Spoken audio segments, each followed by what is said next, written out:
Yo, guys, what's up? And welcome back to the Marvelous Chats podcast. This is episode 136 tonight on the cast. Is myself, Finto, and Alex, aka Zaberwolf. We're going to be talking about The Acolyte episode 4. We're going to be talking about The Boys episode 4. And we're going to be talking about House of the Dragon HOTD episode 1. Now, House of the Dragon episode 2 is airing, I think, maybe an hour or two after we record this live. But our schedule's on a Sunday. So, unfortunately, if you're here to listen to the HOTD stuff, we're pretty much a week behind. If you're new to the channel, make sure you smash that subscribe button, leave a like on the video, and if you're listening to us on a replay, leave us a comment below, let us know what you think of all the juicy goss. Without further ado, here we go. Yo. Hey, what's going on, buddy? How are you? Doing all right. How you been? Good, man. Yeah, got to go see Pearl Jam last night. Myself and my lady went. They played an outdoor kind of music event in like our local park. So like they kind of cut off like the middle of the park and set up a big stage and everything. So we were surrounded by like trees and stuff like that. So it kind of looked like the concert was in like the middle of a forest. So I'd say for Pearl Jam, they were probably like, this event's great. Like this like venue is crazy because it just looked like we were in the middle of a forest. Like, but yeah, it's just our local park. It's like our local park. So now, correct me if I'm wrong, and I apologize. I do like a bit of Pearl Jam. I don't know the song names whatsoever, but I do like. Are they the ones that go like, and I don't hear it, and I don't wait, like stuff like that? Yeah. They have I think their most famous song is like that song called Even Flow. I'm not a big fan. Yeah. Even Flow. Yeah. Don't you know I wonderful? Do they also do voodoo? I don't know. I'm not a massive fan myself. The band are on my missus. They're on her kind of bucket list. So she had originally asked me, did I want to go to the gig? And I said no, because the tickets were expensive. So I said, look, if you can go with a friend who's going to actually appreciate it, do that. Mm-hmm. You know, I'm kind of just going to be there to be your company. You know, I'm not going to really enjoy it. I know like 3 songs. So, you know, they played the 3 songs that I knew. So I was happy enough. But, you know, I was sitting in the field drinking beers, had a nice burger as well. Like, so I was just like, you know, I'm fine with this. You know, I'm having fun. But I was like, if you can get someone to go with that the 2 of you are gonna, you know, fan out and have a really good time, do that. Yeah. And she had a friend who wanted to go with her, but her friend had to pull out. So I was like, look, yeah, I'll go with you for sure. But gotcha. Yeah, look, it is what it is. And for those of you who might be pulling up your pitchforks and torches, that is not Pearl Jam with voodoo. It's Godsmack. I don't even know Godsmack are. I think it's so it's that one song. It's like, I'm not the one who's so far away when I feel the snake bite enter my veins. I'm gonna have to listen to this. I don't know it. I'm gonna have to listen to it tomorrow now after this little thing on the start of the cast. another first for the cast. I know we're 136 episodes deep here, but we had a bit of a cooking and like food talk there like 2 weeks ago, and now we're fucking singing on the cast. We're evolving, bro. This is great. Shout out to anybody who's here in the chat with us. Andre, what's up, dude? Anyone who's listening to us on Spotify, thank you. Make sure you leave a review. That helps us grow. And if you're listening to us on a replay, make sure you smash that subscribe button and the like button and all that stuff. Do all those lovely bits that YouTube love to see. We got a lot to talk about tonight, so I think we should probably just dive straight in. We've got House of the Dragon, which when I was creating the thumbnail for this episode, I completely forgot that House of the Dragon was on because I watched it like a week ago. So again, just to explain, we record these live on a Sunday. You know, my time it's 10 p.m. at night. I think it's like 2 in the day for you or something. Is it like 2 p.m. on Sunday? It's about 2:28. Yeah. So like, you know, it's Sunday afternoon for Alex. It's Sunday night for me. I go to sleep after this, and then, you know, I have to wake up, do my work day, and I don't get a chance to watch HOTD until, you know, Monday night for me, basically. So again, and then it'll be Sunday again before we actually get to review it. So we're almost a full week behind on reviewing this show. So, but at least I suppose that kind of gets all the spoilery bits out of the way. So at least when you are tuning into this, you've probably seen it. And if you haven't seen it, you probably aren't interested in it anyway. So, so what kind of, I might leave it up to you actually this week, man. What order do you want to review these in? Because I don't really care which way we do it. Do you want to like get the worst out of the way first, or do you want to talk about something good, or will we go from oldest to newest? How do you want to do it? Let's do the worst. because I kind of want to talk well about the other stuff. I kind of want to get like delve a bit deeper. Gotcha, gotcha. Okay, so the Yeah. worst on the list, without a shadow of a doubt, is The Acolyte. Hmm. So, and I don't think there's there's going to be any kind of argument about that. But episode 4, The Acolyte, I watched it on a monitor screen in an office. I was on my lunch break. My girlfriend has no interest in watching the show, so I'm kind of like, I'll leave our TV time for something that we both want to watch. So I was like, I'm just going to watch this by myself. And usually on Wednesdays, I'm working on site in an office, and I'm like, I'll go out get some food from like a deli or whatever, bring it back. I'll sit in the office, Hmm. I'll watch it. So I'm kind of sitting like this in front of a computer screen watching the show, which might be hurting my viewing experience a little bit, but I don't think it's going to affect the overall opinions of the show. Like, the show is crap. It's not good. Taking a Okay. nosedive. Yeah, it's not good. Let's just be real. And I know I'm going to talk about Kiari Mundi. I know some people are going to be like, no, nobody really cared about him in the first place. But it's not the character, it's what it represents. It's the fact that you put somebody in who was in episode 1, who claimed, like, he has that famous line in episode 1, which is probably the line that most people know him from. And it's, the Sith have not been seen in a millennia.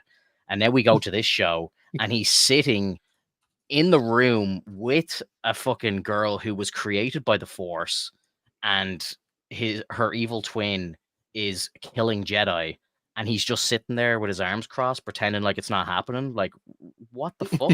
Like, I don't understand. And then he's not even meant to be born yet.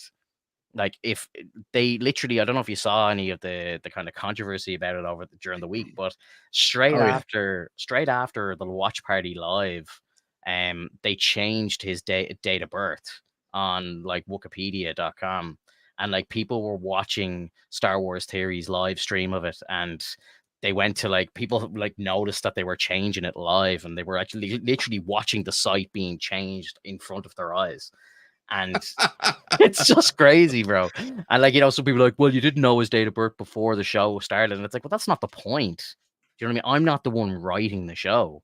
If I was in the writer's room and somebody pitched the idea, let's put Kiari Mundi in this show. He's a younger Jedi at the time. He's a master, but he's not on the council yet, or something. I would have been like, okay, we're looking to use Kiari Mundi. Fine. I'm going to go and find out every single piece of information about this guy. I know he said the line in episode 1. That's something everybody knows. We know he fought in episode 3 and he died during Order 66. But Right. like, okay, now I need to know everything. What's his date of birth? Tell me everything about. I kind of know a little bit about his species and stuff anyway. But like, you know what I mean? If you're in that writer's room, it's your responsibility to learn everything. And would somebody in that writer's room go, I just Googled it and he wasn't even born yet in this timeline. What's the story? Like, do you think like Leslie just turned around and said, small details. No one will do that research. Like, no one knows that. Fuck it. Let's just put it in anyway. Like, yeah, that's 100%. just so unprofessional, bro. Like, it's just like, come on. Like, you're getting paid potentially hundreds of thousands of dollars to fucking write this show and make this show. You know what I mean? Do a bit of fucking research. Like, you know what I mean? Like, that shit just annoys me. So like, while people are like, oh, you like, stop pretending that you're a Kiari Mundi fan. I don't give a fuck about Kiari Mundi at all. You know what I mean? I don't. Like, that's not the point. The point is that it's just lazy writing. It's just zero to no research into the source material. And like, I hear people like, oh, well, like, they change the canon all the time. And it's like, well, that's not the answer either. Like, that's not the right thing to say. Like, you can't just like bend and shape a fucking canon to suit whatever bullshit you want to throw at people. That's kind of just stupid. Yeah, and the thing behind that is like if it was at you change his age a little bit and whatnot, that's fine. But if you were like you change someone's birth date, that's kind of a big fucking deal, no matter how insignificant that person is. They Obviously, made him 40 years older. That's insane. Like, they changed his birth date by 40 years. That's absolutely insane. Because if that was the case, then yeah, he would never know. Like if it was originally the way it was, and he wasn't supposed to be available during that time, he wouldn't know. Of course. But now that they've retconned it, and it's a shitty retcon at that, like it's essentially it's like everything that we learned in episode 1, which to most people, like to most like normal people, it's like, oh yeah, no, why would you care about Kid Mundi? Like that much. It's like, yeah, I get that, but it's like we all know what the council members are. We all, as fans, would look up that character, even if we don't care about him. That's why that's why they know about his age. That's why they know where he was born at. That's why they know all this stuff. It's not that like it's like you said, they don't care who he is. They just want to make sure that they understand the lore behind it, why he's on the Jedi Council, essentially. Yeah. And so like this completely squashes it. And the fact that they changed it live while the new episode was running goes to show you that they were trying to gaslight us. They fucked it up. They fucked it up, and they went, shit, go change it now, quick, change his age, and no one will know. When they go to do the research now, it's like, now it'll be right, you know? So what are you talking about? He's 40 years older. Of course. What are you talking about? He's always been that way.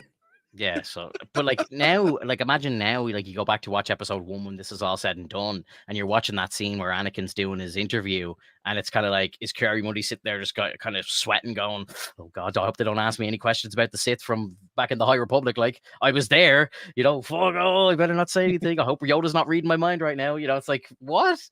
Like, Yoda knows everything, you know? You know what I mean? Exactly. It's so silly, man. Like it's such, as you said, it's a bullshit retcon, and it's just lazy writing, lazy to no research, and it rubbed me the wrong way.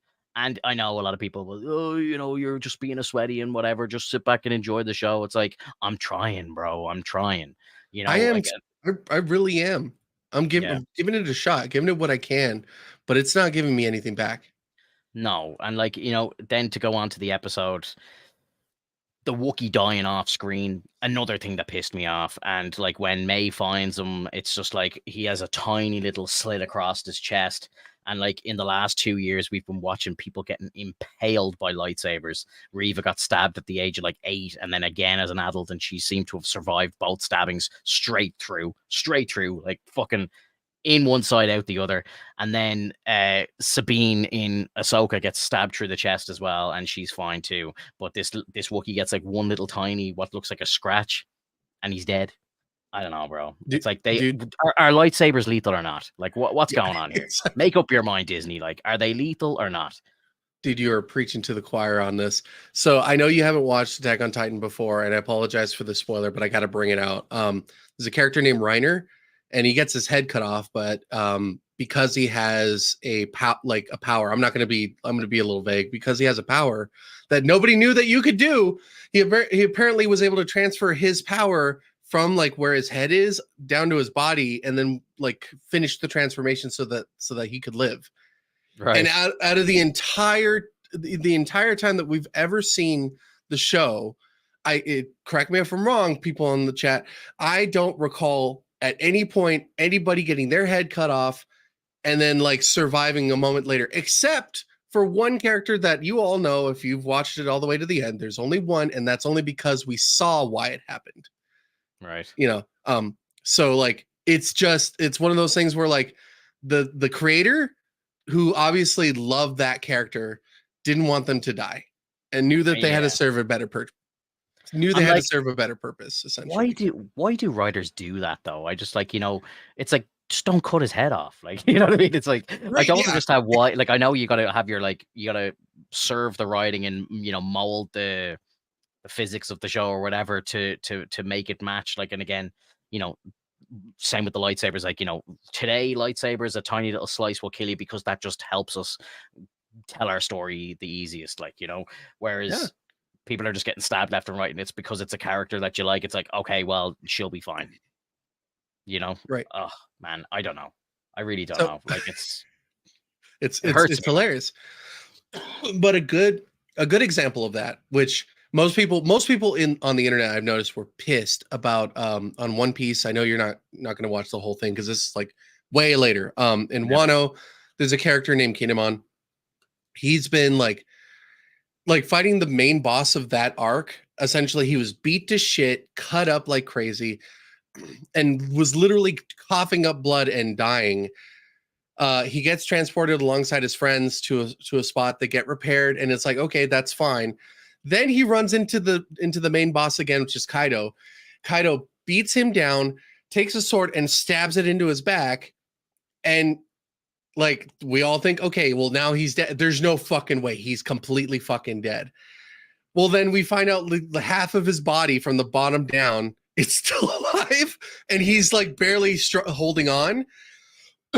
But the only reason why I say this is good is because it's a callback to when we first met him, when he was already split to begin with. He already had like his top and bottom half split up.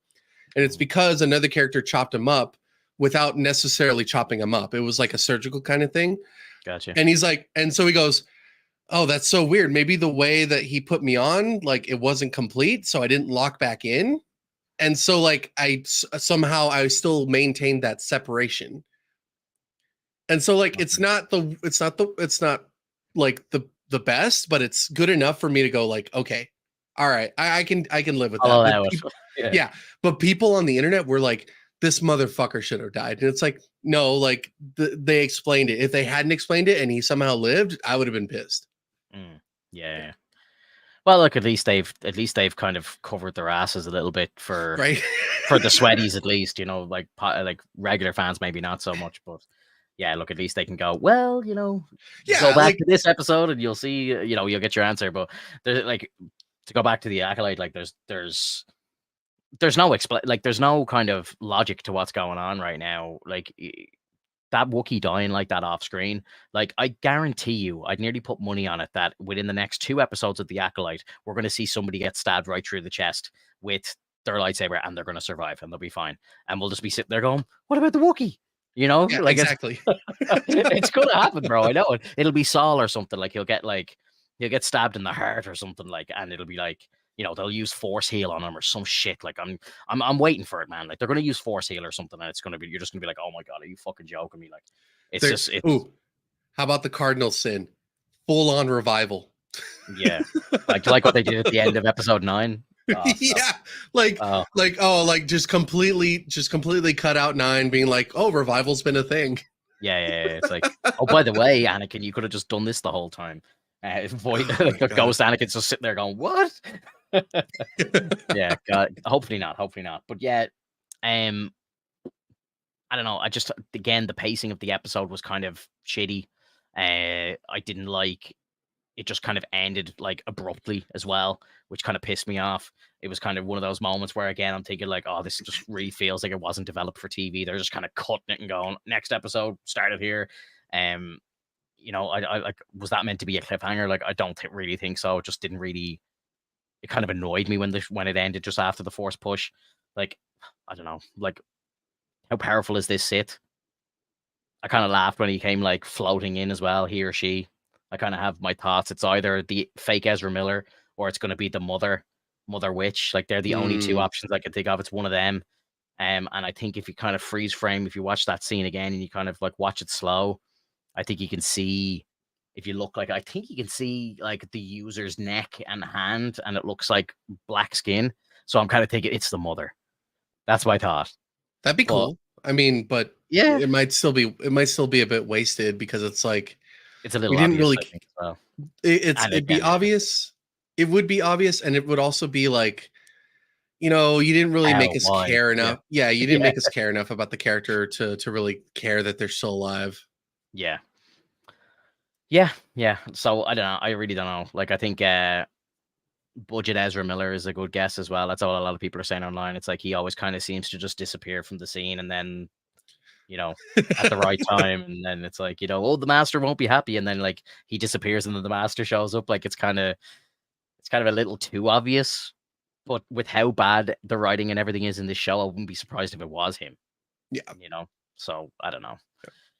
Yeah, look, again, I just don't care who the Sith is, because I think it's all going to become so irrelevant. But then part of me thinks like what they're doing now to kind of retcon stuff, I'm like, Jesus Christ, like this fucking person could end up killing Yoda, like for all I know, for all we know, like, you know what I mean? Like I genuinely, like, I don't know. Like I think if we see the likes of Yoda or somebody on the actual High Council, as they call it at this time, finding out about this Sith, like, it's just gonna blow episode 1 to smithereens. Like, it just, like, the whole scenes, like all the scenes with the Jedi Council in episode 1 will be absolutely irrelevant.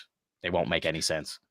Yeah, it's so fucked up, man. Like it feels like every time we get a new iteration of Star Wars, whether it be from like later on in the stories or earlier in the stories, it always feels like they pick a director that just wants to be utterly creative and doesn't want to go by the book, and like takes very little from the resources and goes, you know what, I'm just gonna hire actors that I think would sort of be fitting, but don't really know shit about this.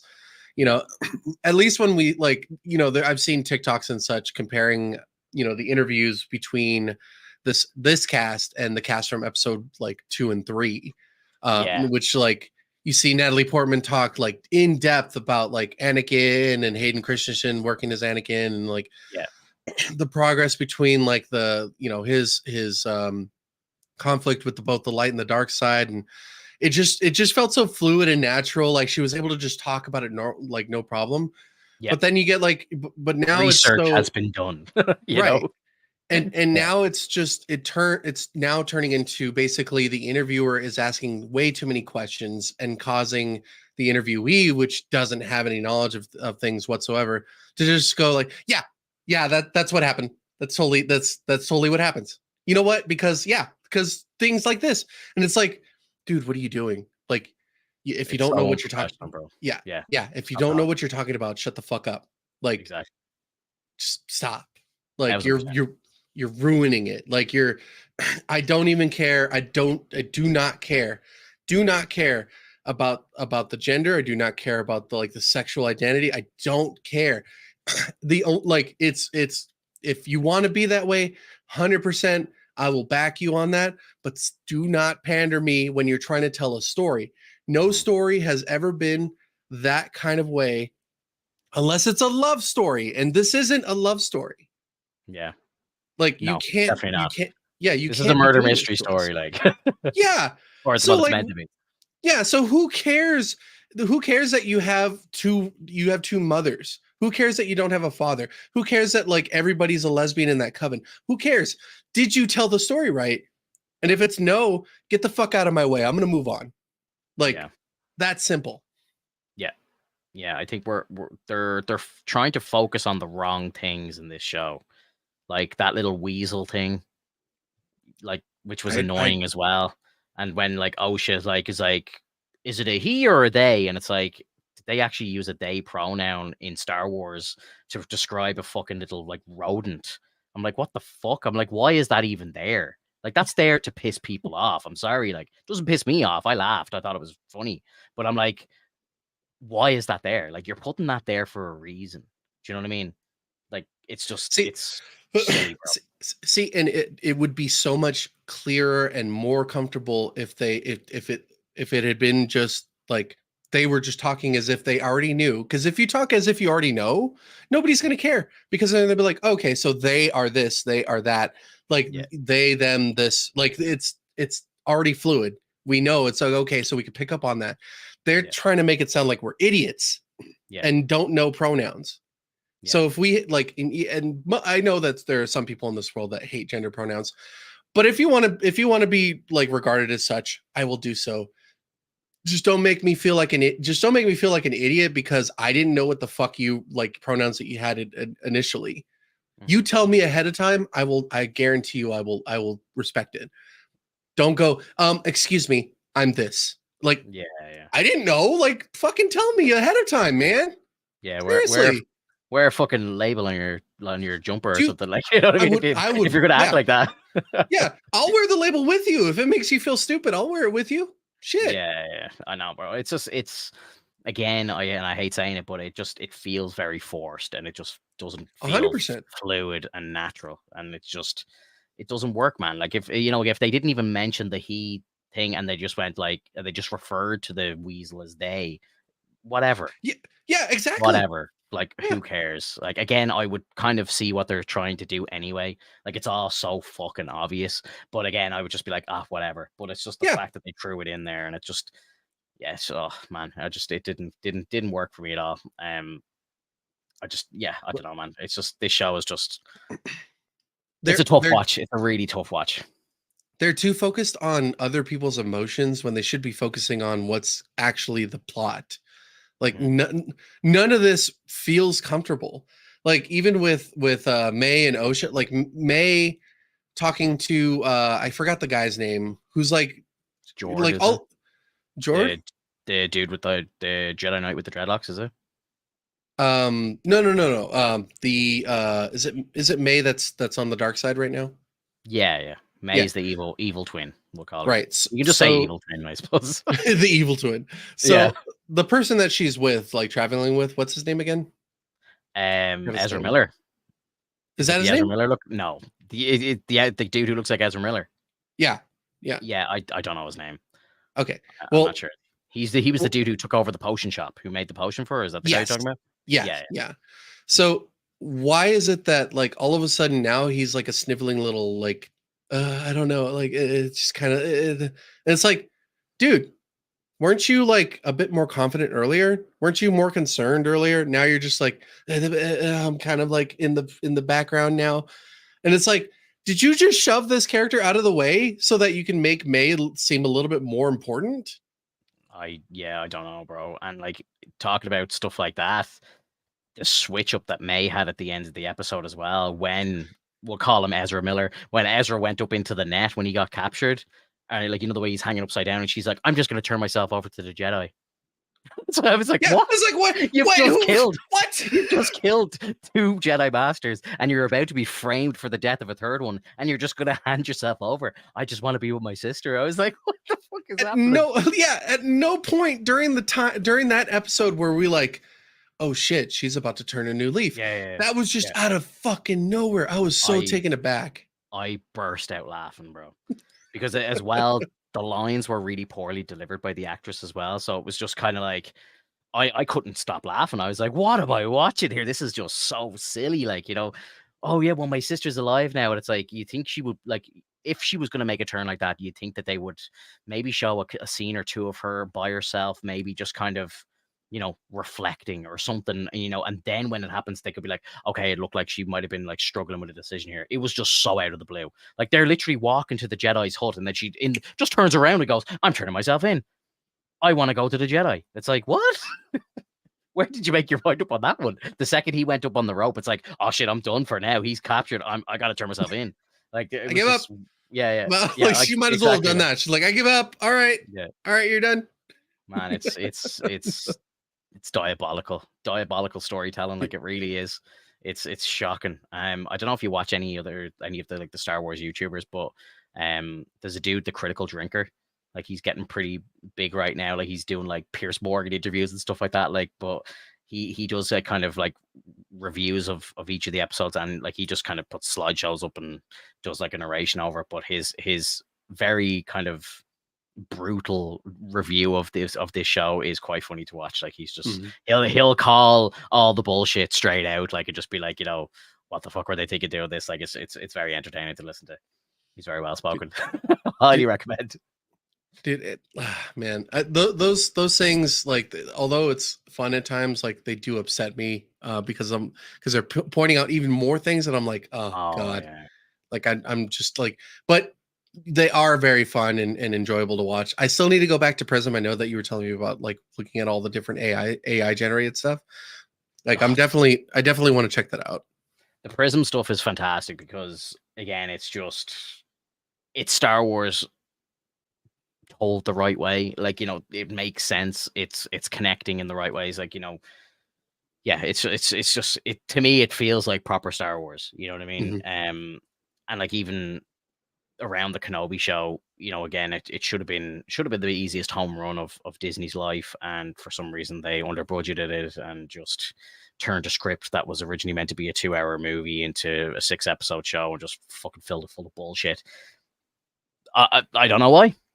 I don't know why. I was watching a video. I'll see if I can find it and send it to you. But there was a video where Star Wars Theory was watching someone break down what was the original script, and it just made so much more sense. It just worked. It actually worked as a movie. And like, poor Theory, he's just standing there like with his hands in his head for a lot of just going, why did they change that? Why did they not leave that in? Why did they not do that? Like, it's just crazy to me. Absolutely crazy to me. Yeah, it's fucking ridiculous, man. And to just tack on to earlier when you were talking about the the way that they're saying their lines, especially for May's character and the whole like, I'm just gonna turn myself in. Like once I heard that, I totally remember that moment when we were watching the past episode, like with the coven and whatnot, and Mhm. seeing the two like the twins talk. Yeah. And like it's not their fault because the lines were probably already written on the script themselves, but Mhm. I have absolutely no idea why they would ever go with the Jedi are good, the Jedi are bad. It's like like this world talks in a way where it's like very articulate, it's very like, Yeah, it's it's like like old English sort, yeah. yeah.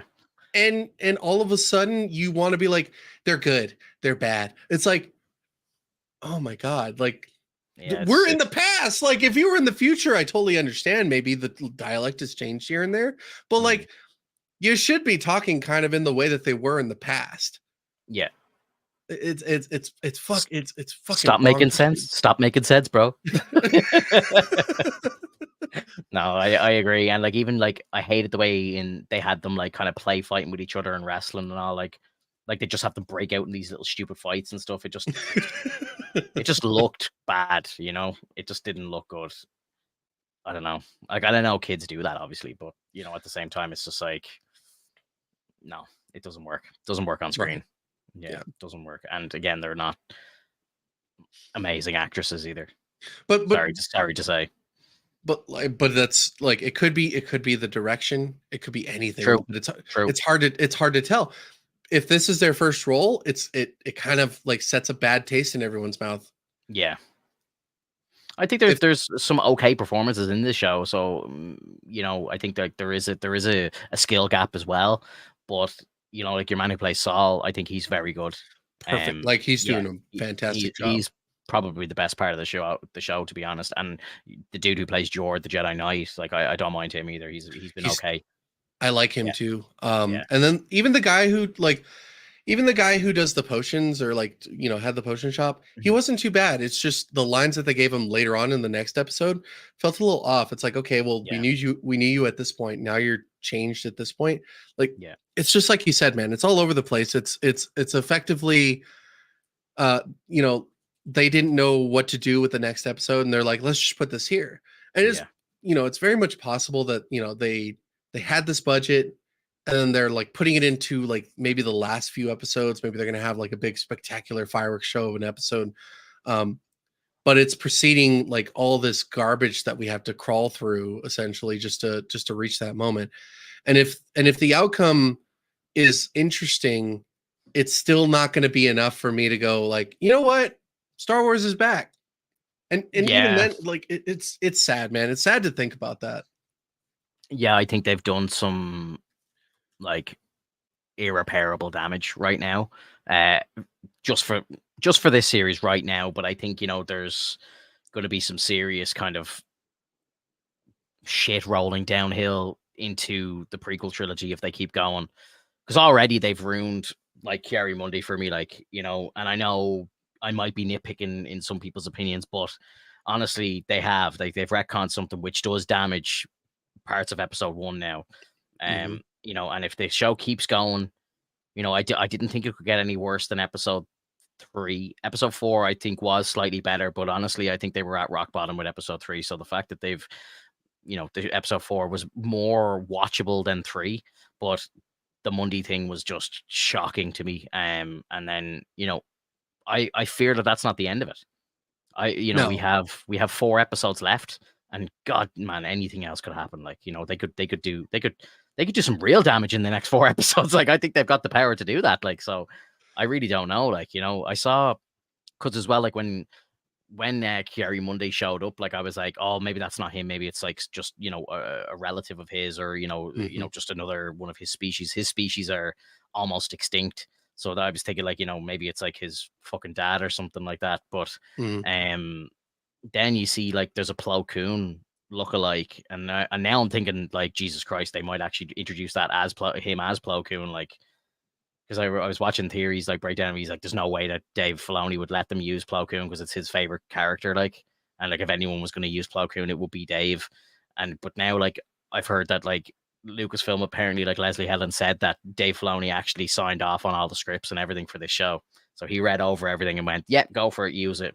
So that scares me as well. Like that puts a little asterisk over Dave Filoni, like, because if he can greenlight this shit, like, I don't know, and part of me wonders, is he being forced to just go like, yeah, look, this project needs to be made. We have all the check boxes we need to tick. And Dave's just like, oh, look, yeah, I'm gonna have to this has to go through. It has to happen. Let's just hope there's not too much damage. Honestly, like that's what I think is going on. Like, because that's the only way I can personally think that Dave would actually greenlight this shit. Like, it's all these Jedi mind tricks, man. Yeah. Or maybe someone from the Sith is working within the production. A lot of people say that. Like Kathleen Kennedy is actually out to destroy Star Wars. Like, like a lot of people say that. And like the evidence is there, dude. Like it's there, bro. Like it said that she would restore balance, not destroy it. Yeah, it said that they would restore the franchise, not destroy it. Oh god, man. Yeah, look, if you can't laugh, sure, what do we have? Acolyte, yeah, just I have nothing else to say about it. We're gonna move on, but yeah, look, episode 5 we'll be talking about the next podcast, but yeah, I'm scared. I don't know what could happen. Anything could happen. Like I think, there's no, it seems like there's nowhere that they won't go. So, strap in, get ready, because I wouldn't be surprised. I wouldn't be surprised if they killed Yoda in the show or something. Like, honestly, like, that genuinely would not surprise me. And then like they'd have the audacity to turn around and say like, oh, we're in a different timeline or something. Like I genuinely, it wouldn't surprise me. So, what do you want to talk about next? Do you want to talk about Hot D or do you want to go into the boys? It's up to you. Let's go to Hot D. Hot D, nice. Yeah. Okay. Episode 1. Bit of a fucking explosive start to the season. Pretty good. That last scene was absolutely terrifying. Like anyone who hasn't seen the show probably won't know what I'm talking about, but basically, I don't know what the episode actually called "A Son for a Son," but like that's pretty much what happens. So to kind of explain it to anybody who maybe hasn't watched it and maybe has no interest in watching it, but the events of the show of the last season. So I'm very thankful that I did a rewatch of the last season before I watched this. I literally finished episode 10 of season 1 and I went straight into the new episode, and yeah, it was just such a nice like continuation, and I had forgotten so much about the show, so it was just so nice to kind of have a refresher before going into the new season. But yeah, the last season ends with that epic scene where Rhaenyra's second son dies, like he gets like eaten in the sky by Aemon's dragon, which is the biggest dragon in the world. I think it's Vhagar, right? Vhagar, yeah. So obviously he loses control of Vhagar. So I kind of feel bad for Aemon, because like he obviously was looking to taunt the kid, maybe beat the shit out of him if he could get him out of the sky, but he didn't want to kill him. He didn't want to actually take him off the board completely. You can see that, like he's like, oh shit, like he's like, no, he's like, obey me, like listen to me, and obviously that doesn't happen. I kind of feel like that's something that's going to probably progress into this season. I think they might lose control of the dragons, and I think the dragons might kind of, wage their own little war, because it looks like, they were out to kill each other, like, and not give a fuck about who's riding them. So I think that's going to be definitely explored in season 2. Yeah, but the first episode, obviously, Daemon sneaks into King's Landing, gets a couple of guys to storm the castle, and the goal is to kill Aemon, which is the guy with the eye patch. So I know the only reason why I'm so good with the names right now is because I've only just watched season 1, and like they're all like on the tip of my tongue. So I probably sound like I'm a fucking professional talking about them all here, but like before I had started the rewatch, I had forgotten all their names, and it's so confusing. It's so confusing as well. Like the Targaryens, like they used like 4 fucking names, and they just like kept recycling them. It's like, Viserys the third, Viserys the fourth, and Aemon the second, and Aemon the third, and Aemon, Daemon, Almond, like fucking goddamn, like Vhagar, Rhaegar, Jesus, it's all so close, and yeah, it's just it's just so funny. But yeah, like basically they were told they want the head of Aemon, which is the king's brother, the guy with the eye patch, and basically these guys go into the castle, they storm the castle, they end up finding the queen, who is the king's sister. It's kind of fucked up, but anyway, let's not go there. This is just something you have to accept when you're watching this show. But basically, yeah. So basically, she's in her quarters with two of the youngest, the king's youngest children, firstborn son and daughter. They're twins, I believe, and he literally they behead the son of the king, which Mhm. you know, I'm a parent. It was a very tough scene to watch, like, and even just hearing it, like my my girlfriend was on the couch beside me and she was looking away. She's like, "Tell me when it's over." But like, we have a 5.1 surround sound system by Bose, so it was just like, I like, can't and you look could just, away. yeah, I was like, "You're not going to be able to avoid this," but I was like, "You can hear the fucking head coming off." It was just awful, bro. Like it was, oh, it was the stuff of nightmares, man. Like it was awful. But like the second that happened as well, I'm just thinking to myself, like, Jesus Christ, like this is it. All out war is on. You behead the king's firstborn son, like that is it. And like I kind of obviously, you know, the Ramira, who is the rightful heir to the throne, her one of her sons is dead, and now the king's firstborn son is dead. I think Aegon's son dying is probably a little worse because he is the heir to the throne. So them taking out the heir to the throne, technically, I think puts Aemond in succession, which I think would be terrifying because he obviously, you know, he's such a fucking amazing character and he's an amazing like warrior and he's got the biggest dragon in the world. It's like, you know, if he ever gets on the throne, you're like, holy shit, It's going to you be know, it's chaos. just, yeah. But and I, you know, I don't really want to ruin the story for anybody, but you know, I've been curious watching the first season again. I'm curious to kind of do a bit of research on the Targaryen like family tree and stuff because I'm like, who's the Mad King again? I'm like trying to figure out like, you know, whose son is it or whatever. And I was kind of reading through the list of all of the kings, and you know, I've kind of answered a few questions myself, but I probably shouldn't have looked at it. But I was like, I want to know more. Give it to me, like, you know. So yeah, I kind of ruined a little bit for myself. But look, it's amazing. I can't wait. The show is absolutely incredible. It's it's a near perfection for me. Like, you know, I know you can't really. I would say in passing, it's a 10 out of 10. I don't mean it's literally a 10 out of 10. Like, I don't think anything is actually a 10 out of 10, but it's close enough that you can just kind of casually say this is 10 out of 10 shit. You know what I mean? Oh yeah. It's incredible. You know, and like I know, like some people, like some friends of mine and stuff, kind of gave up, didn't even start the show because they're just like, well, like, you know, the end of Game of Thrones was so shit. No, I'm like, this, bro, this is Game of Thrones back in its prime. I said, like, you know, we've gone back to greatness. So I'm like, get on it ASAP. So yeah, loved it. What did you think? Oh yeah. No, I agree wholeheartedly. Like essentially the design of Damon and Aemond, like I love how it's kind of like a mirror image in the sense, It like you know is, how yeah. Damon's so like hot-headed, Aemond is also a bit hot-headed, but they They're, they're both both seem to. they're both Sorry. the men as they're both the men as well who are not in succession for the throne, but probably should be.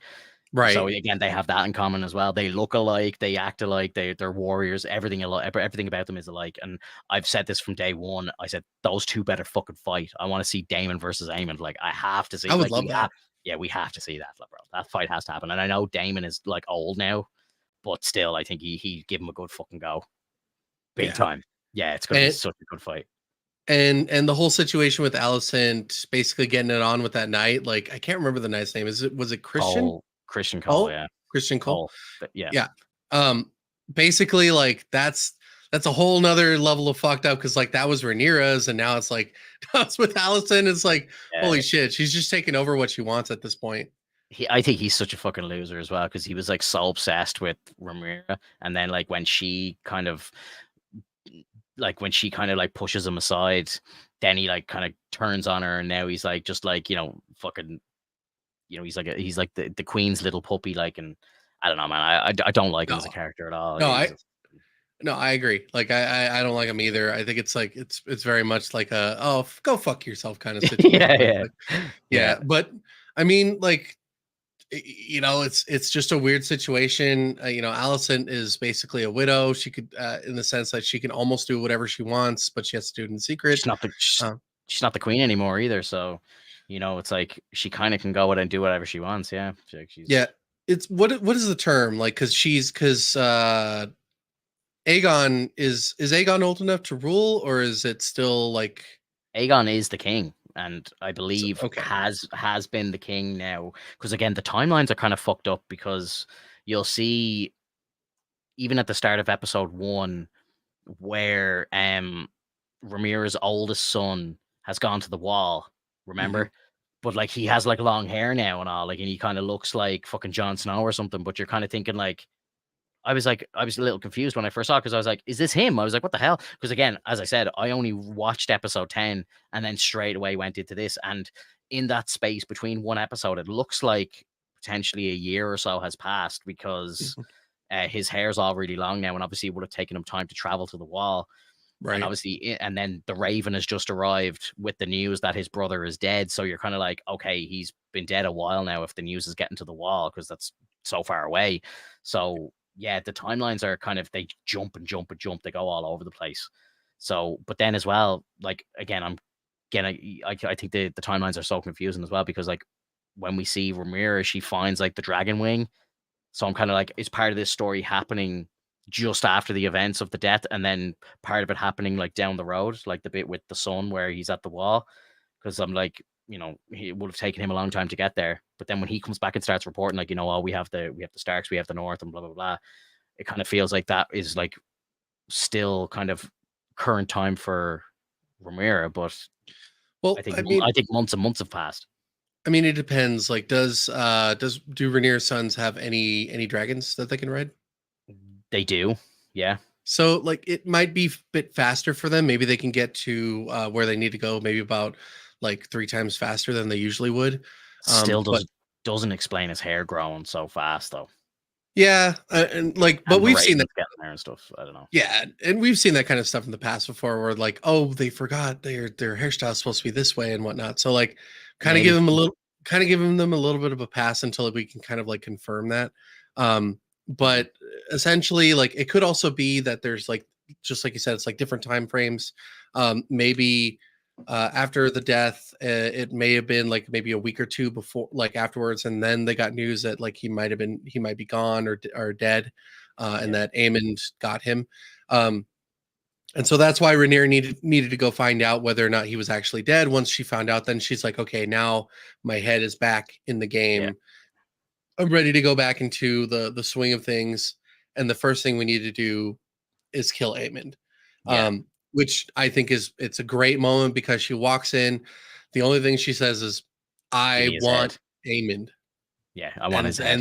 yeah, um, and like even that, like, her son comes in, and it's one of those moments that's like, when you lose a loved one and you meet and you see your family member for the first time in a while, like you see each other and you're like, holy shit, my brother's dead, and it's like, holy shit, my son is dead, and so like they both hold each other and cry. And I thought Yeah. that was like one of the best moments as well, because it's like, that's legit. That's a legit feeling that you get. Like, Mm. you haven't had time to grieve, and Yeah. now that you're back, you get this moment like between mother and son, like, holy shit, we lost a family member. Yeah. And Yeah. It was hard. It was a tough watch. Great yeah, acting.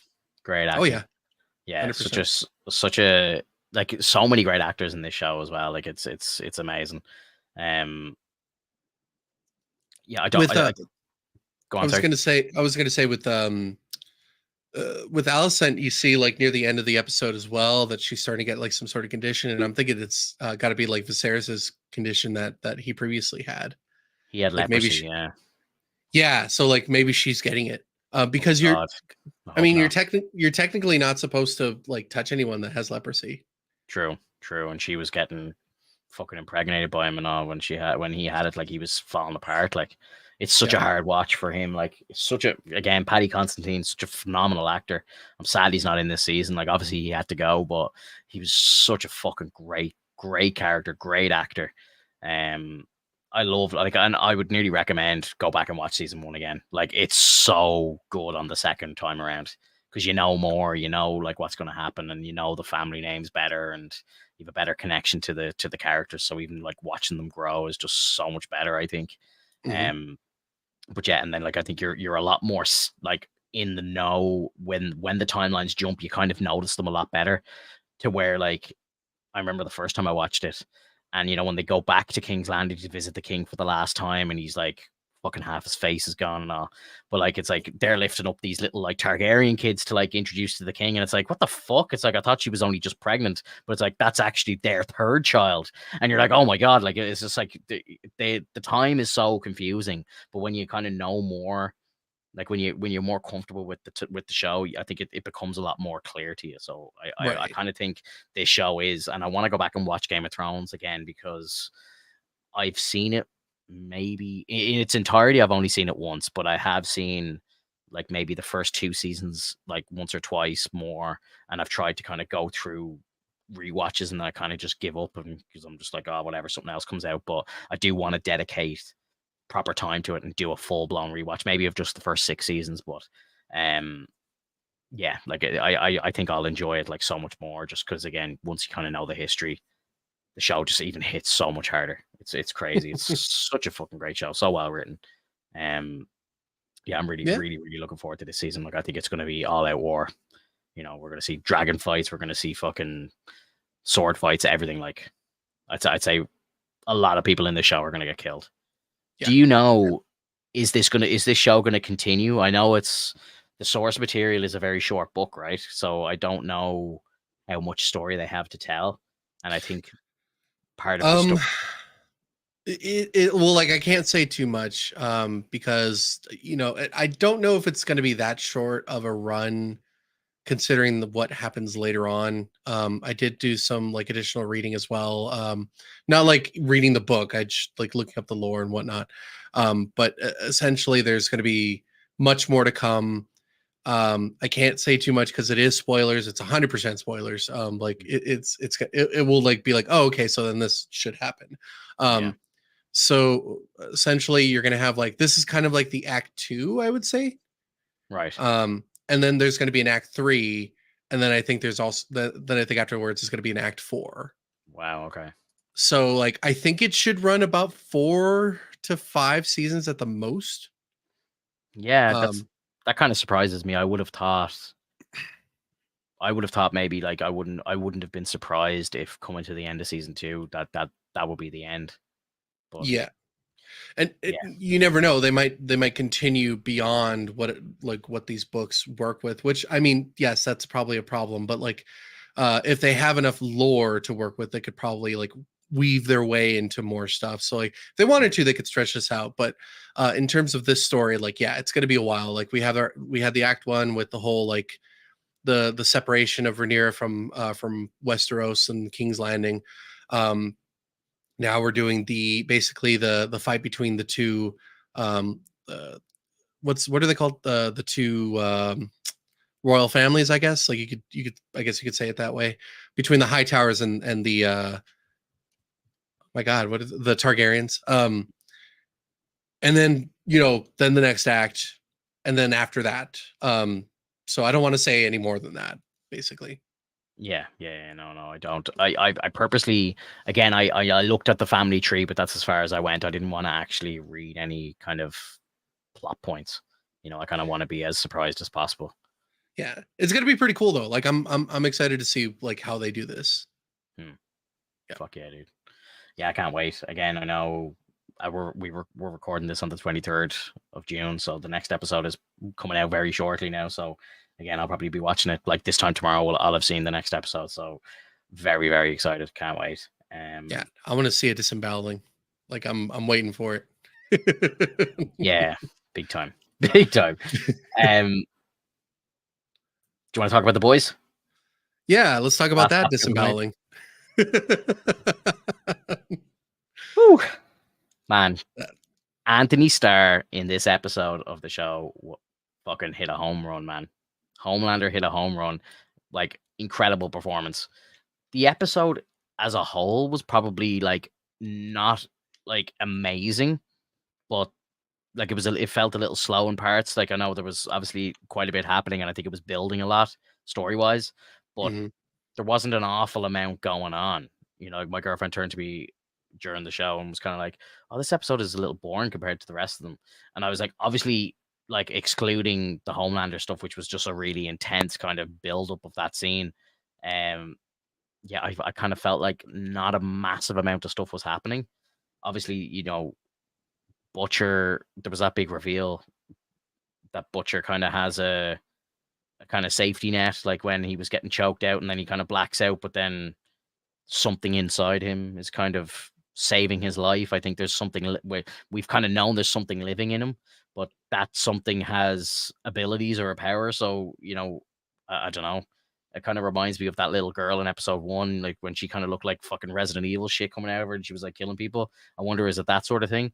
So I'm kind of wondering, like, because I think this season is I've never read one of the boys' comic books, so I have no idea. This is all speculation coming from me, but I think with Gen V, they were trying to like design the virus. I wonder, is what's inside Butcher going to be that virus or something like that, or is I don't know. But again, I'm playing complete speculation here. I have no idea what I'm talking about, but that's kind of what I feel is coming. Maybe the mixture of temp V and actual V is what creates like fucking with it, like making that little concoction.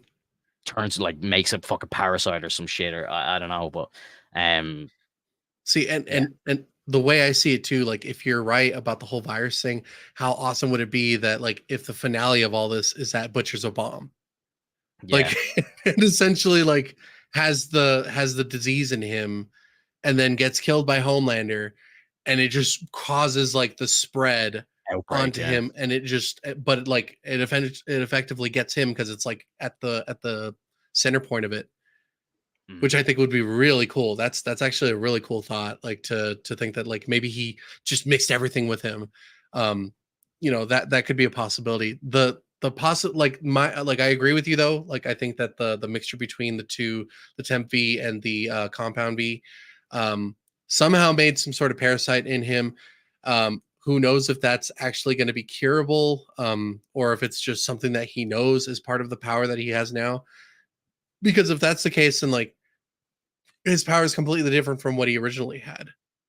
So, and you get that blackout scene, right? Like he wakes up and he's just covered in blood. Yeah. And so if it's that parasite that comes out, that makes a lot of sense too. Like if it's simply like a Las Plagas kind of situation, then like it basically grabbed that guy and like just shredded him inside out, and then just like threw him all over the place. That's what I think happened. But again, I don't know. Yeah, plain speculation. But I think it did mention it in one of the trailers that there was going to be like a bit of a zombie outbreak or something, or like a kind of not zombie, but like a kind of virus outbreak. And I think there's like soup fucking animals in this season. Like it's going to get really wild. So I presume that potentially starts with Butcher. I really don't want to see Butcher die. I fucking love him so much as a character. He's incredible. But the fact that he's just, because again, I was kind of holding on to the hope that maybe he would get some compound V and it would save him. But now obviously we found out in this episode that he's injected himself with compound V weeks ago and it didn't help him at all. And I'm just like, fuck. I'm like just thinking the whole time, Butcher, please don't die me. Don't die. Andrew, what's up, dude? Appreciate you smashing that like button, dude. Welcome to the stream. Yeah, like I what do you make of like the firecracker story and I think that's Starlight and all that sort of stuff? I think it's great. I think it's really showing how someone like, because if you look at it in the past, and I had to I was explaining this to Katie, because she was like, I don't like the way that her first reaction was, I don't like the way that they portrayed Starlight this time around. It seems like she's a bit out of character. And the way I had to explain it was that I totally get what you're saying, but the reason why this hit so hard is because no one in VOT had ever like retrieved information from Starlight and used it against her so wholeheartedly as Firecracker. They might have been like, they might have had a couple things behind, maybe like the whole like the deep and whatnot, and having like her in a vice in certain cases, but afterwards she didn't give a shit. This is much more on the personal level that we've not seen before with Starlight. We didn't know that she had an abortion. We didn't know that she basically was an asshole as a kid. We didn't know any of that. So like that hits home because she created such a like live and lightful persona that you would think that like she has nothing wrong with her, right? But no, like people will find dirt if they if push comes to shove. Yeah. And so that was the whole point of Sage. And Sage is really running the show right now, which I think is amazing because she's doing a spectacular job with this shit.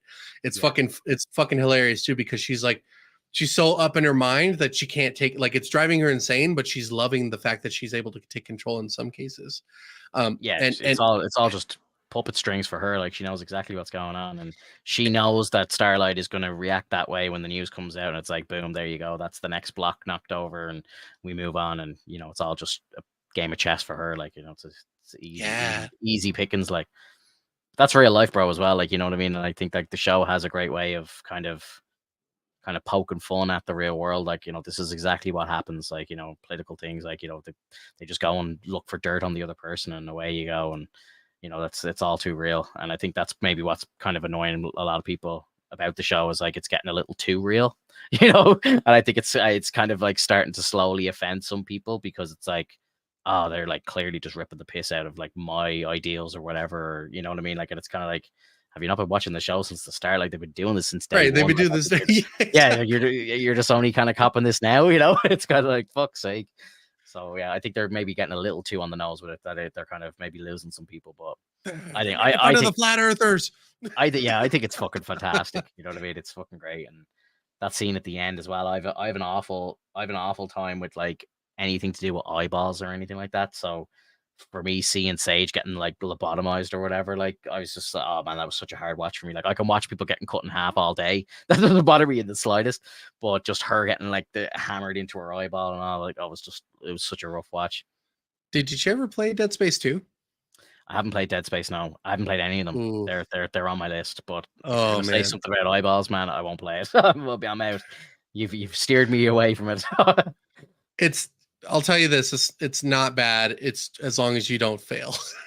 Okay. Yeah. And I would. You know, it'll be fine. But essentially it just kind of reminds me of that, but not to that extent. That's, in my opinion, way worse. Like, you know, going into the eye is one thing, going past the eye into the frontal lobe is that freaks me out, because it's like, oh dude, like, not only are you going past the eye, but you're getting to the brain. And I know that she says that it regenerates, it heals, it's no big deal. Like, it's still like, oh shit, like, did they actually do the research on this? Is this how you do a lobotomy? Because that's kind of fucked up. That it is. That's what they used to do to people, man. I thought it was up the nose. No, man, it was that in through the eyeball that way, like just straight through to the brain. Fucking A. Yeah, dude, it's sick. And she's like, watch the eye, I don't want to go blind and all. And then like when she was like, you know, just scrape away the brains there, scrape it away. It was so vile, like, yeah, it was. It was a rough watch.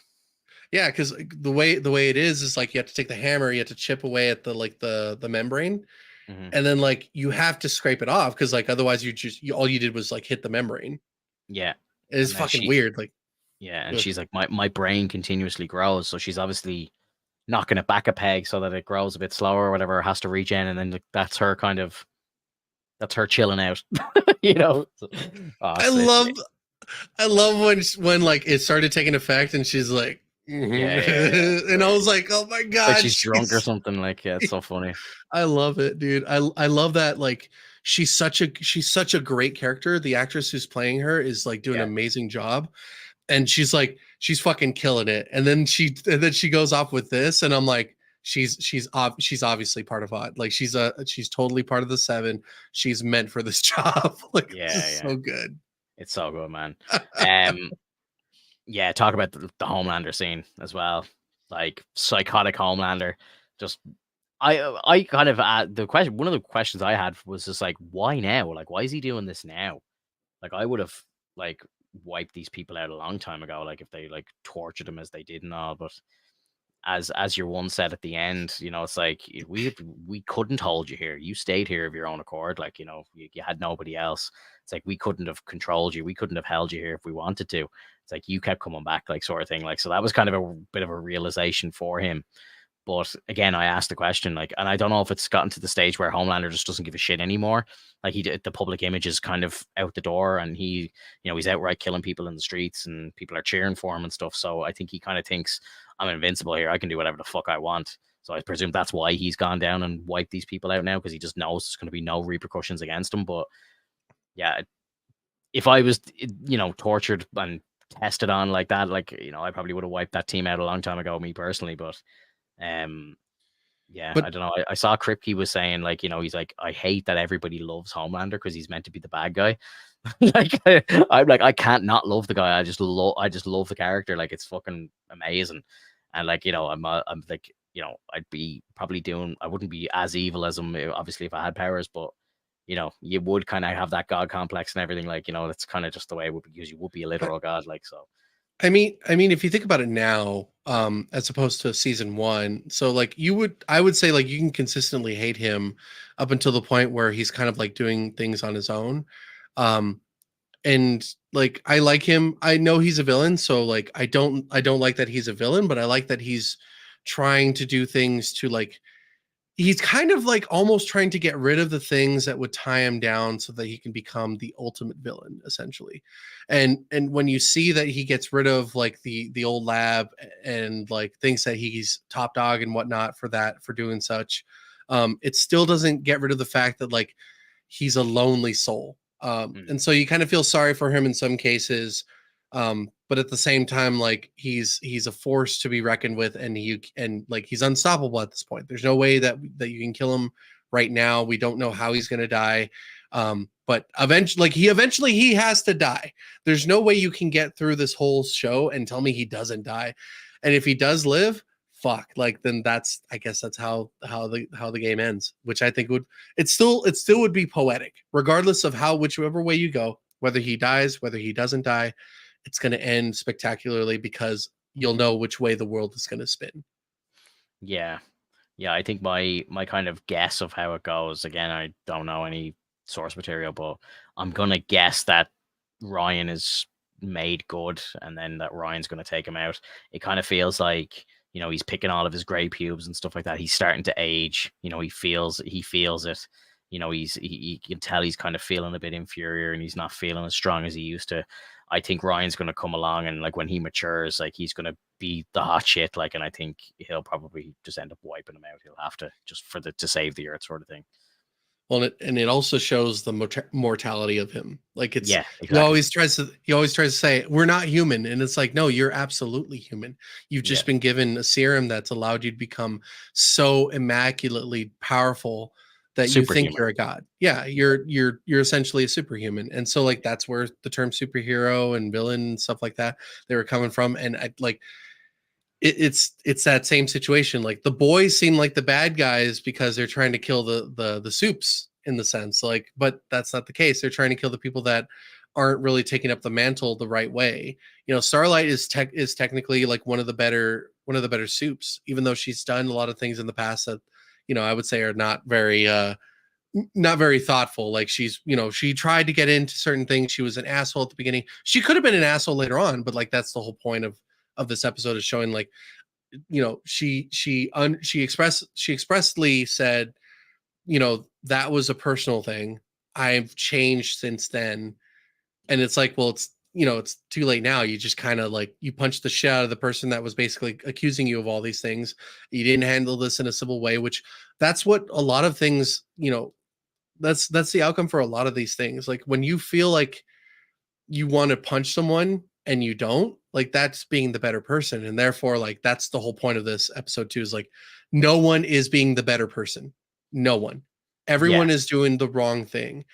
Even Frenchie, like when finally telling Colin, which I think, like, I really like the way that the outcome came for Colin and Frenchie, only for the fact that I really thought that, like, I don't know if you felt the same way, but when you saw Frenchie and Colin in the room together, and he was talking about like the story, and that he saw the two divots in like in the ankle, I thought he was saying that because he was like, I know it was you, and I'm about to kill you, and I was like, oh shit. And so like when we get the reveal, it's like, oh, okay, so he really didn't know, but like but it still was like that moment of like, I'm gonna fucking oh, I'm gonna kill you, like, and it's so heartfelt at near the end, because it's like, oh shit, I'm sorry, Frenchie. Like, you really liked this guy, and unfortunately, you murdered his parents and Yeah, his whole family. it's kind of, it's such a fucked up story. Like, because like, could you imagine? Like, I always I try and put myself into these people's shoes. Like, but imagine, like, getting into a relationship with somebody and finding out that that person murdered your family. Like, it's Mm, fucking, yeah, tough deal. Like, really tough. grim stuff. Yeah, like, Yeah. rough. Yeah, like, I'm still loving the show. Did you see that, like, it's getting review bombed now? Yeah, I Uh, wonder uh, why. I didn't check on why. I think I know why, and it's just, again, petty bullshit from fucking assholes. But like, it's just, again, it's stupid shit. Like, it's stupid real world shit that's getting in the way. But it's like, Mm. I just think it's stupid. I like, and I don't think it's any reflection of the show whatsoever. And like, even like, I know The Acolyte is awful, but that show is getting review bombed as well. And like, there's proof of this. Like, like, I think some of these fucking idiots that are going around like trying to review bomb this stuff, there's physical, like, the evidence is there. There was like projects that were like The Acolyte, but like not the show The Acolyte. So there was like a previous show, like nothing to do with Star Wars, called Acolytes, and just randomly out of nowhere it gets like 10,000 1-star reviews. And you're kind of like, you fucking idiots, you sent it to the wrong project. Like, you know what I mean? And like, they did it the same thing to another project as well. It's like, something like a movie called The Acolyte, nothing to do with Star Wars, made fucking 20 years ago. That got like 1,000 1-star reviews just randomly, like 2 weeks ago, out of nowhere. It's like, bro, if you're Dude, gonna do this shit, do it right. You know what I mean? If you're right. gonna try and manipulate the system, do it right. Don't get caught doing stupid shit. And like, again, this show went from, like, I think the audience score was like 94%, and in the space of a week it went down to 50. I'm like, come on, bro. It Come like it, on. Nothing none, could be that bad to gonna drop it nearly 50%. I'm sorry. Like, you know what I mean? right. No. This episode was still fantastic to watch. I Like, I didn't I loved I it. didn't have a problem with it at all. I don't agree that it was slow, but I can see how in some cases it can look a little slow. But I think it's mainly because a lot of people don't I remember Katie was talking about how like with Huey, um it's a weird turn, but like it's kind of cool how like it's this moment where he has to decide, do I want my father to die, basically becoming brain dead or something, or like Yeah. taking him off the life support, or do I want to save him by giving him um effectively like compound V, which may or may not save him. And so then you see this whole struggle, but then it turns into like, it's too late now. You took the compound V, and then Kimiko's like, you gotta take this, this file cabinet piece, you gotta take this fucking exacto knife, you gotta fight back, because it's either you die, or like, or you live and you save your dad. So Yeah. like, you're at this point now, it's too late. And then she gets fucking blown in the fucking torso. She's been blown up all season. It's been crazy, man. It's so Like, good. it's so cool. Like, I liked her. I loved her as a character beforehand, but now it's like she is invincible. She's immortal. Like, she can't die. Like, I'm just like, she is like fucking incredible. Like, she's amazing. She's such a great character. Um, but yeah, like, she's kind of stealing the show for me this season now, personally, and like, She's even the fact It's now fun. she's going out with Huey and doing bits and doing missions without Frenchie. The two of them used to be attached at the hip, so now obviously she's kind of getting more confident to going out into the world with other people and stuff, which is obviously great to see. And now the fact that she's pretty much knows she's invincible, like, why not? Like, you know what I mean? Like, she could just do anything. Yeah. So yeah, it's fascinating. I love it. I wasn't really a big fan. I've been saying this to you from the start, but the Huey story and with his dad and stuff, I just don't really give a shit about it. Like, it feels like it's kind of dropping the pace of the episodes. Now, obviously, with what happens at the very end of the episode, I think that story is going to ramp up now. Obviously, it's very interesting to see what happens to Simon Pegg in the next episode of the show. I love Simon Pegg, and I know he's like one of the biggest nerds in the world. So the fact that he could potentially become a superhero the next episode excites me greatly. Just Oh for yeah. for Simon Pegg as an actor, like, the fact that, like, he's going to potentially be flying around or something in the next episode. I love that for him. I kind of just didn't like how it happened, if I'm being honest. Like, Huey goes to grab a coffee, and what the mother just goes, "I'm gonna search through my son's shit now." Like it's like what like why would you be searching through his clothes? It's kind of weird, right? Like she just kind of finds the compound V and then just injects him with it straight away. It's just like that felt She a little she messy to me. she saw it at the last second. He was fumbling to put it away, so she was curious. I don't know. Like again, It's I that don't know. easy, dude. Like it's not like, oh, I'm gonna go through my son's stuff. No, like she literally saw him fumbling with shit, so he had something. She wanted to know what it was. She saw it. She's like, I know what it is because she works in bot, so she knows what it is.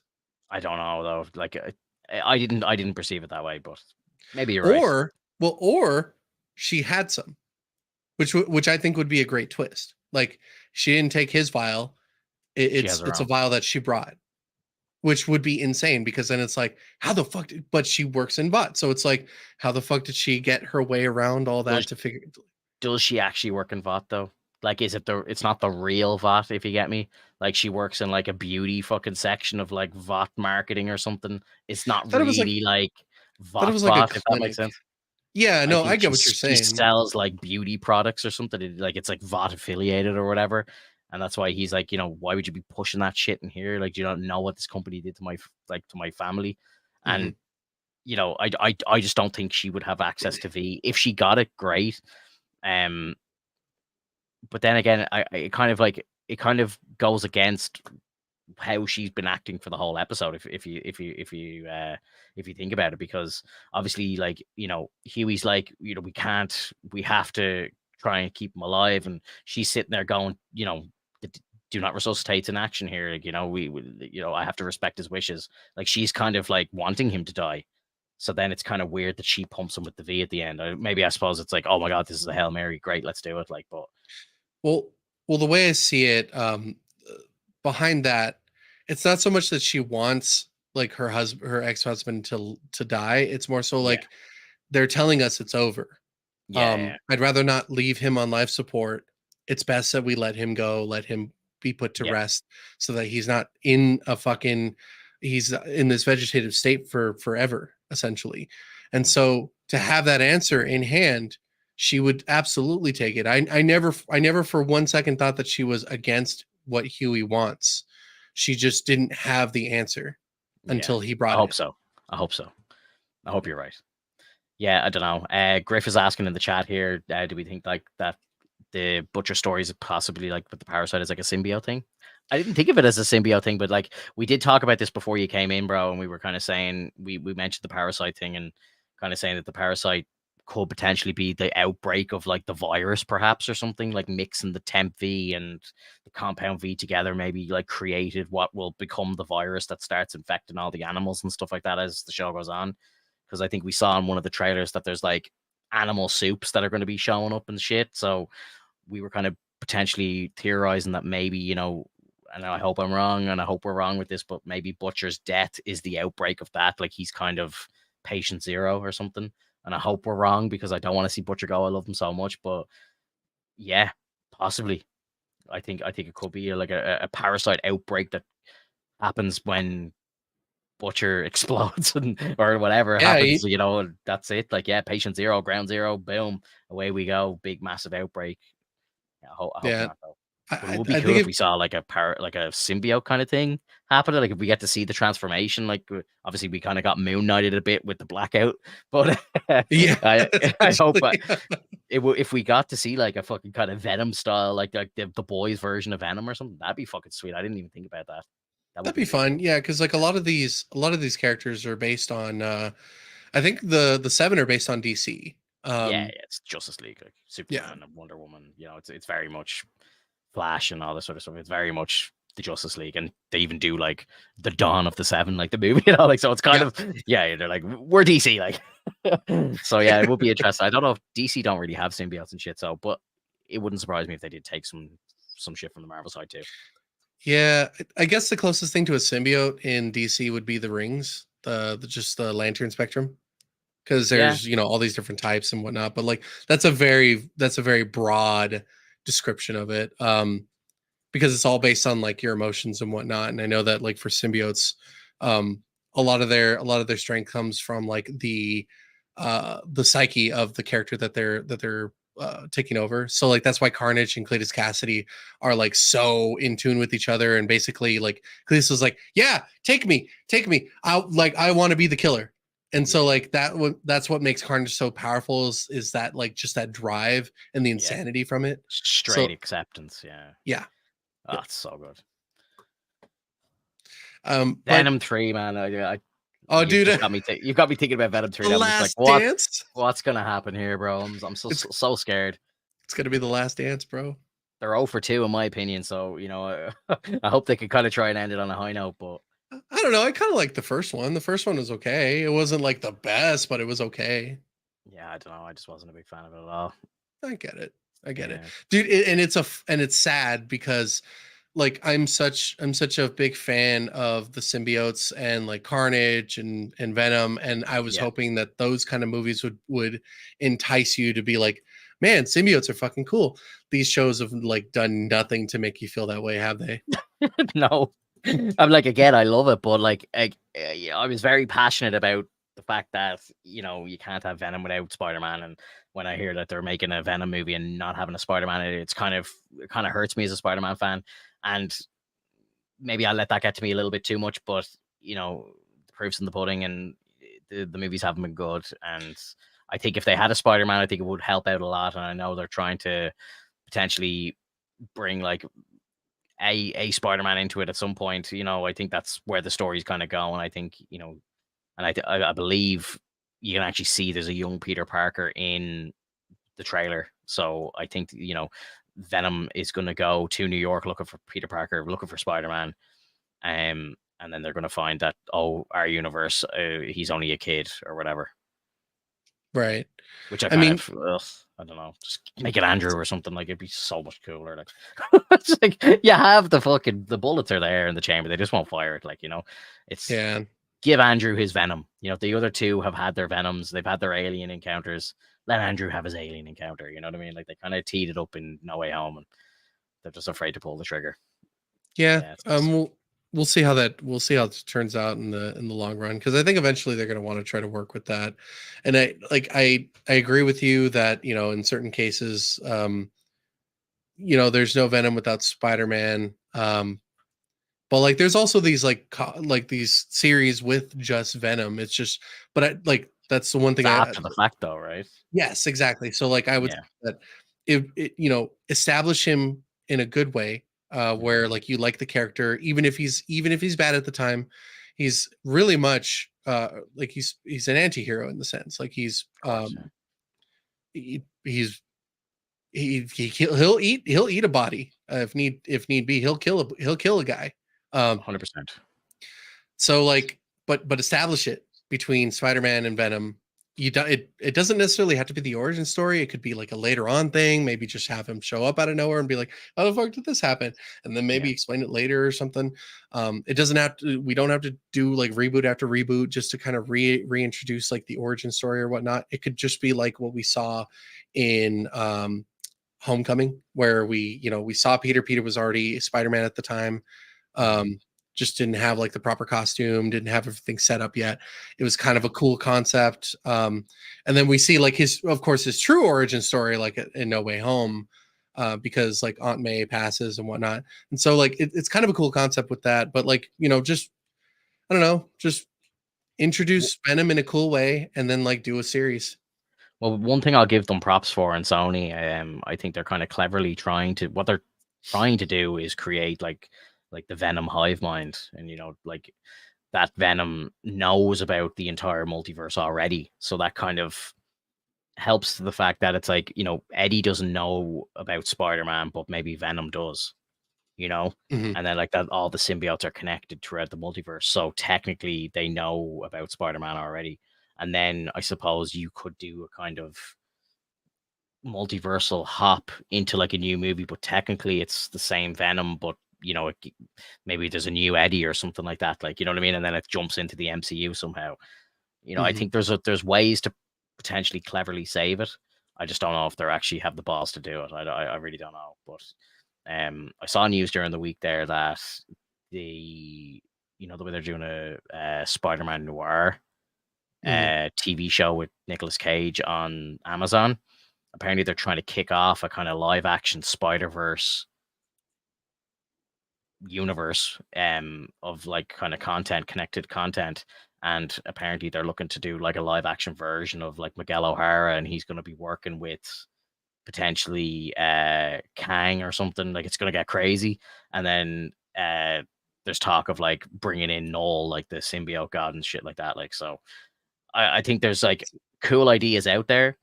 I just don't know if they're going to be able to pull the trigger properly. Now, again, a kind of silver lining in this whole thing as well is that the live action stuff for Amazon looks like it's going to be taken over by the guys who are doing the brothers or friends who have created Into the Spider-Verse.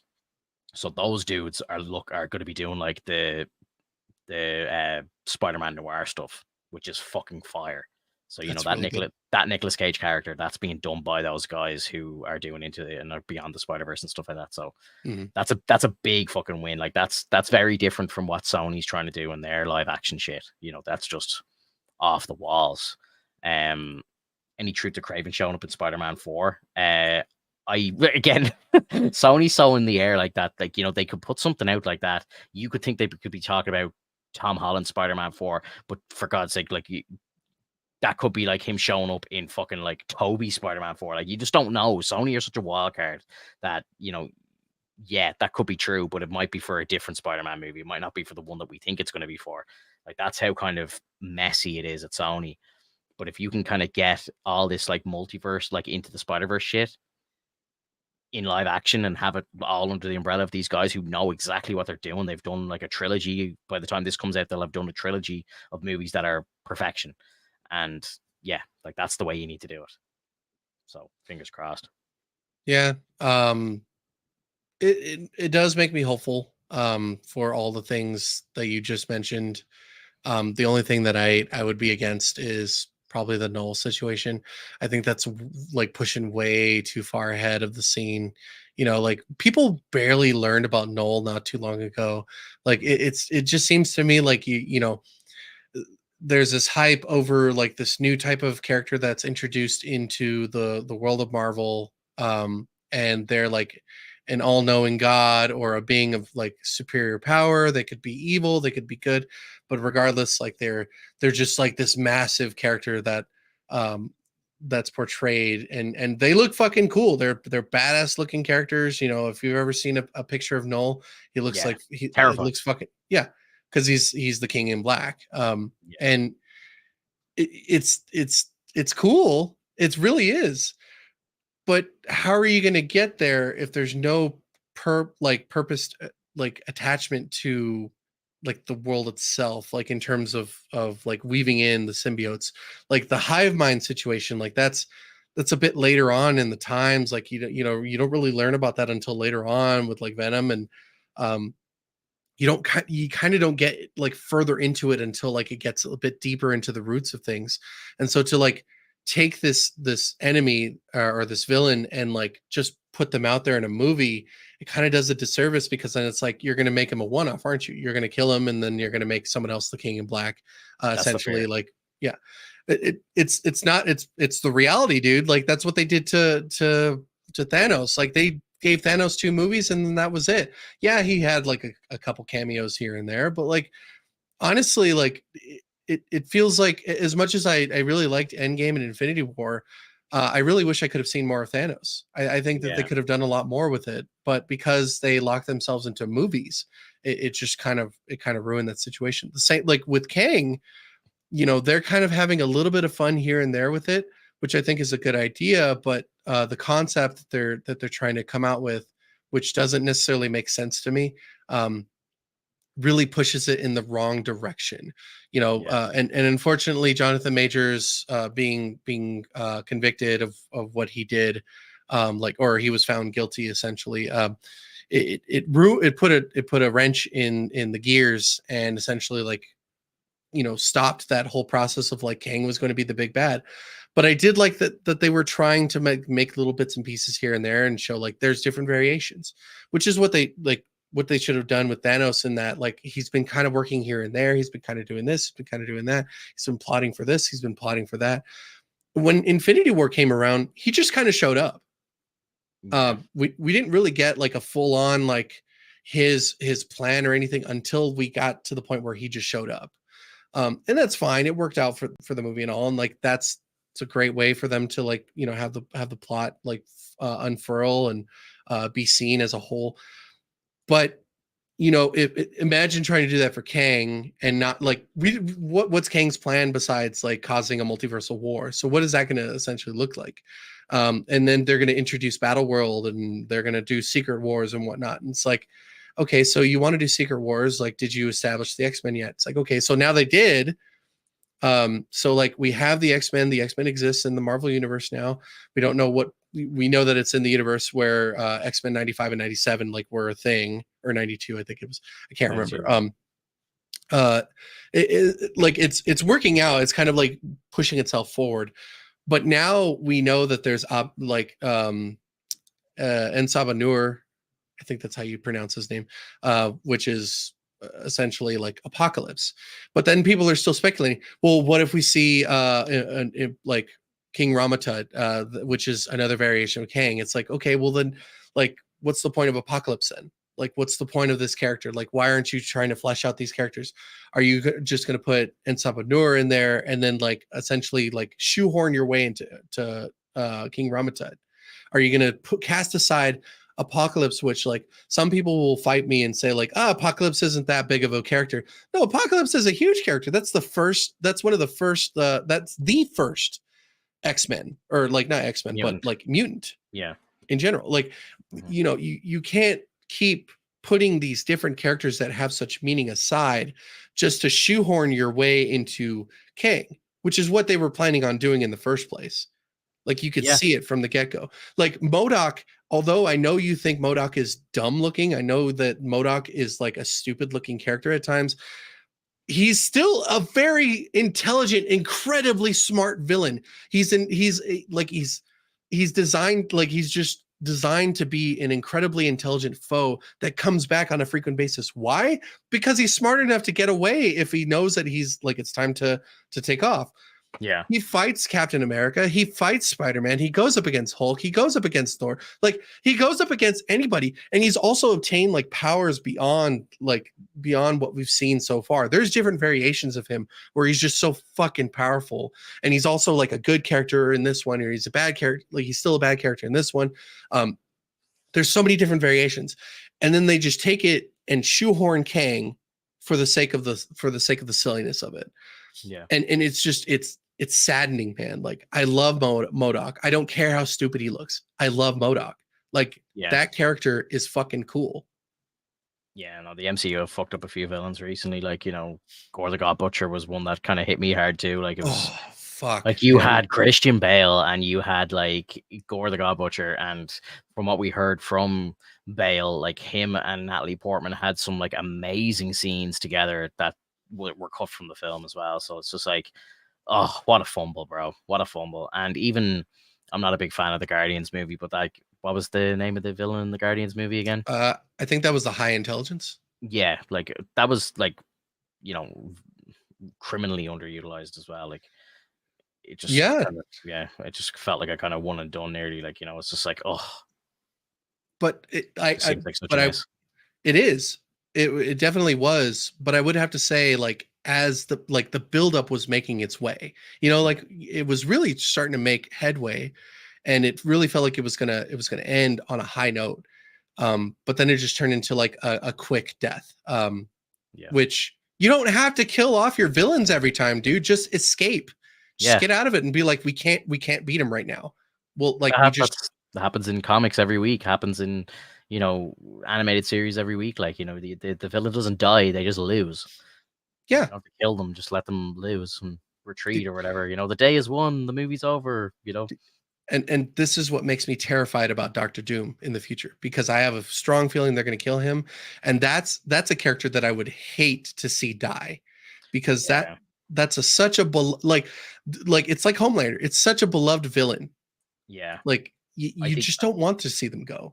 I think you nearly need to make Doom like an anti-hero. Like you need to make him a guy that, you know, you like, I think that's the only way that you keep him around is if he becomes like a Homelander or a Venom or something like that, where it's like you're almost following him, you almost want him to win. Like I think that's the only And, way that people like that actually and he survive. and he has been before. He's been an anti-hero at sometimes, but he's mainly been a villain because he's always working towards his own goals. But like if push comes to shove and the world is about to be destroyed, that means Latveria is going to be taken down, and he doesn't want that. He'll be like, "Fuck you! I'm going to work with the good guys." Yeah, They'll facts. like there are times where the Avengers reach out to Doom. They're like, "Hey, we need your help," Yeah, and he's like, isn't he like one of the smartest men alive? "He So he's supposedly smarter than Reed." and then the magic as well on top. So it's like this dude is serious. He's had the Infinity Gauntlet before. Yeah, Like yeah, he's nuts. he's killed Thanos without the Infinity Gauntlet. Yeah, Like he's I can't ruled wait, bro. over. It's fucking nuts. Like he's ruled over people like just by sheer knowledge of who they are and like knowing the steps. Like it's playing mental chess with everyone that he sees. And so like with Reed and Doom, it's such a big clash because although Reed is so intelligent, he's very smart. Doom is looking towards like the end. Mhm. And it's glorious. That's why a lot of people really like the Fantastic Four and Doom, because it's like always that clash between the two. Yeah, I love it, man. I like.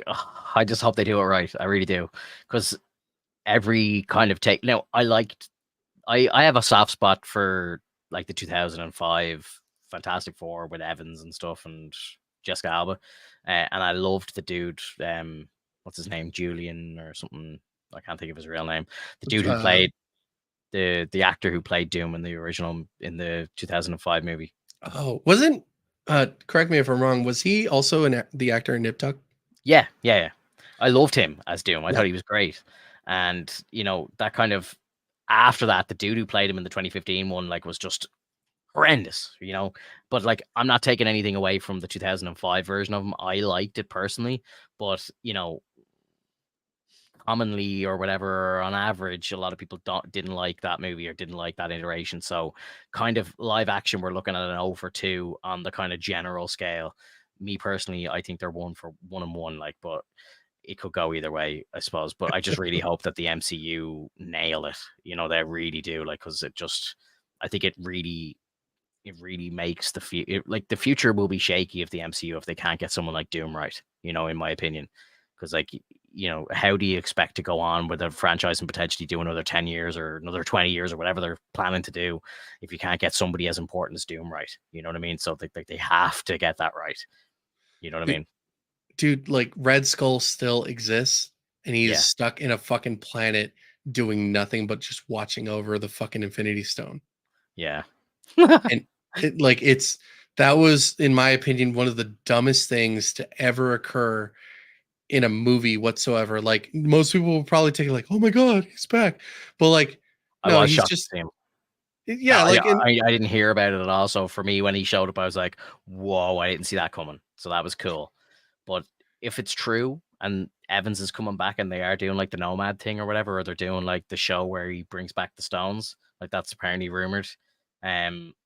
I'd love to see him actually return the Soul Stone and having that interaction with Thing, and maybe, Red Skull kind of like, jumps on the teleport with him and heads back or something like that. Like, and then like, he reintroduce him to the MCU that way or something. Like, there's ways to fix it, but yeah, I don't know. Again, it's all speculation. It's all up in the air right now, but you could fix it. If they could fix it if they wanted to, right.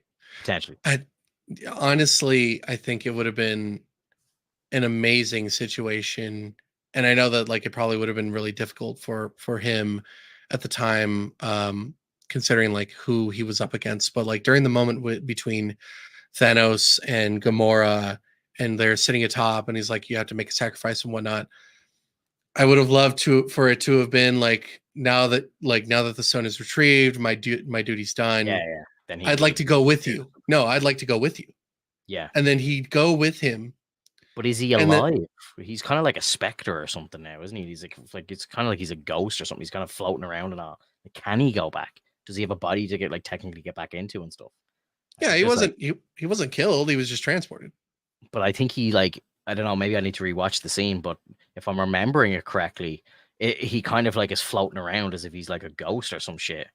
I mean, it's possible, but I could have sworn he was standing on ground. I don't think so. I don't think so, man. I think he's like a fucking ghost or something. Like it looked like he's like a reaper or some shit. It's weird. I don't know. Anyway, I gotta. It's midnight for me, bro. I gotta wrap up. But okay. and I know you have plans for the day as well. So let's wrap it up. But next week on the cast, if I'm not mistaken, as crazy and as packed as these casts are going to be for the next couple of weeks, because we've like 3 shows, I think we have the fucking bear next week as well. On top, the new bear is coming out. So for the next episode of the cast, which I don't know if I'm doing this right, you're not available next weekend? Is next weekend you're on a go weekend? I actually won't be available for 2 weeks because there's a festival that we're going to be going to. Let me take a look. So on July 7th and 14th, I will not be available. Okay, so Jesus. The podcast then, I think our next episode of the podcast, we're gonna have a mountain of stuff to go over. So it's gonna be it's gonna be a lot. We're gonna have like 2 or 3 episodes of The Acolyte. We're gonna have probably another 2 episodes, maybe 3, another 3 episodes of The Boys. Potentially the entire. I don't know if they're releasing the entire Bear season all at once or if it's going to be weekly or whatever, but we'll have a lot of stuff to go through anyway. So, dude, if they release the Bear all at once, that's like I'm binging it. Like that shit. I'll binge the shit out of it, but I kind of want it to be weekly at the same time. I kind of want to preserve it in a sense because I know like they're short episodes, they're only like 22 minutes, like so I know I'll watch half the season in one sitting, like, and then I'll watch the other half the next morning or whatever. Like, so I kind of don't want it to end that quickly. I would kind of like it to be weekly because I just know every episode is going to be good, and I'd like to kind of have 8 or 10 weeks with it. Like I think it'd be nice. So yeah, fingers crossed. But so episode 137 is next. It's probably gonna be about 4 hours long. So strap in, be ready for that. We're gonna have a shit ton of stuff to talk about. Appreciate anybody who was here live tonight and anybody who dropped a subscribe on the channel. I saw the subscribers going up a little bit, so thank you. Thank you. And anybody who smashed like on the stream as well, I really appreciate it. If you're listening to us on a replay, leave a review and leave a comment on the video if you're watching this on YouTube. So yeah, and let me know if you were angry that I mentioned Pearl Jam and Voodoo instead of Godsmack. yeah, we did a little bit of a music talk at the start, and if you have any anime questions, Alex will answer them in the comments section below. Yep, I'll do my best. Have a good week, guys. Bye. Take care.